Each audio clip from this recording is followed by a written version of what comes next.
It's no secret that I am absolutely obsessed with Marvel. The movies, the comics, the video games, everything. I love Marvel. One question I get all the time from people who want to dive into the Marvel universe is, where do I even start?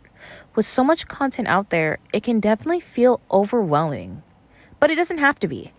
By the end of this video, I'm unfortunately going to have to convert you to the dark side, and you're going to have to take an old sinner's hand, because once you grab my hand, I am not letting go. You are on this journey with me for the rest of our lives, and we will be Marvel fans forever! So, my name's Pandora, and I'm going to be your new bestie. I'm going to show you how I navigate the multiverse, and how you can too, and it doesn't have to be overwhelming and just this unknown thing. I'm going to try to give you some clarity. Before we start diving into the nitty-gritty of comics, I just want to start by saying that getting into Marvel shouldn't feel like a chore. It's supposed to be fun.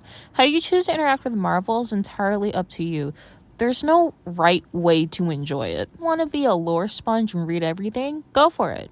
You want to stick to just the MCU? Go for it. Want to jump between movies, games, and comics however you like? Go for it. It doesn't matter. And if anybody makes you feel bad for that, well, they're a jerk, and they're stinky, and they are going to get the boot. The one thing I want people to take away from this video is that Marvel is a massive universe, but it should always feel like your own adventure. There are comics that come all the way back to the 1930s, and nobody should expect you to know all of this information. And you shouldn't feel obligated to go all the way back there. If that doesn't interest you, that's fine. If you want to read one comic a year, that's fine. One comic every 5 years, that's fine. I still consider you a Marvel fan as long as you just love Marvel. Anyways, cornball stuff aside, let's get into what I recommend for new people to get into Marvel. I always recommend for absolute beginners is to start with a character that interests you.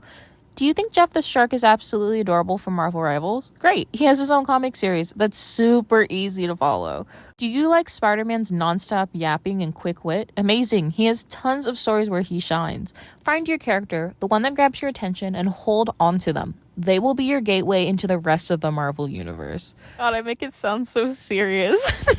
Okay, let's say you're super excited about Moon Knight after carrying out Khonshu's will in Marvel Rivals. I use Marvel Rivals as an example because it has really helped a lot of people get into Marvel. My recommendation, though? Follow a reading list online. There are tons of great ones out there. Find a comic run that catches your attention and give it a shot. There are people who are way more knowledgeable about comics than I am, and they've put together amazing free reading guides for beginners.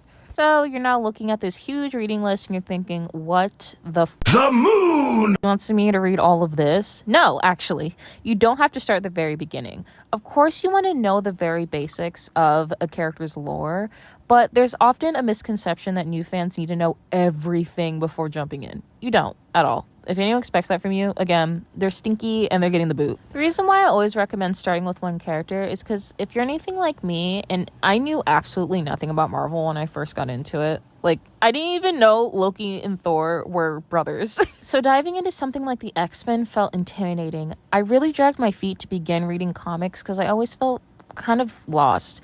There were so many characters being introduced at once and storylines and concepts that I just didn't understand it at all, and I ended up really missing out. Focusing on one character makes it easier to follow what's going on. Yes, you'll be introduced to other characters and new concepts, but having that one character as your anchor gives you a break from info overload and keeps the story grounded. It's kind of like having a familiar face in the crowd. And I want to gently remind you, comics should never feel like a chore or something you have to do in order to be accepted by the community. This is supposed to be fun. At the end of the day, we're all nerds here, just enjoying the stories we love. This is how I got into Marvel, but if my suggestions don't work for you, that's totally okay. As long as you're having fun, that's really all that matters to me. If you like my content, please leave a like or subscribe if you're feeling generous. I'm a super small channel and any engagement is so helpful. It pushes me onto the algorithm and lets my content be seen by other people. I really appreciate you guys, or anybody who's out there listening to my yapping. Let me know if you guys pick up any comics due to this video, or if you guys have any questions. I'll do my best to answer them, but again, I'm not the most knowledgeable person on earth, but I will do my best because I love Marvel and I want you to be a part of the dark side. You will convert, and you will later look back at this video and be like, oh my god, this was my gateway. How dare you? And I'll be like, haha, now you have to be here forever and we get to yap together. But seriously, thank you to anybody who listens to the entirety of this video. I cannot believe that literally anyone would click on my video. I always assumed that YouTube was just this vast black hole that people sometimes scream into and maybe people will watch. So if you made it in the video, let me know. I'm very curious.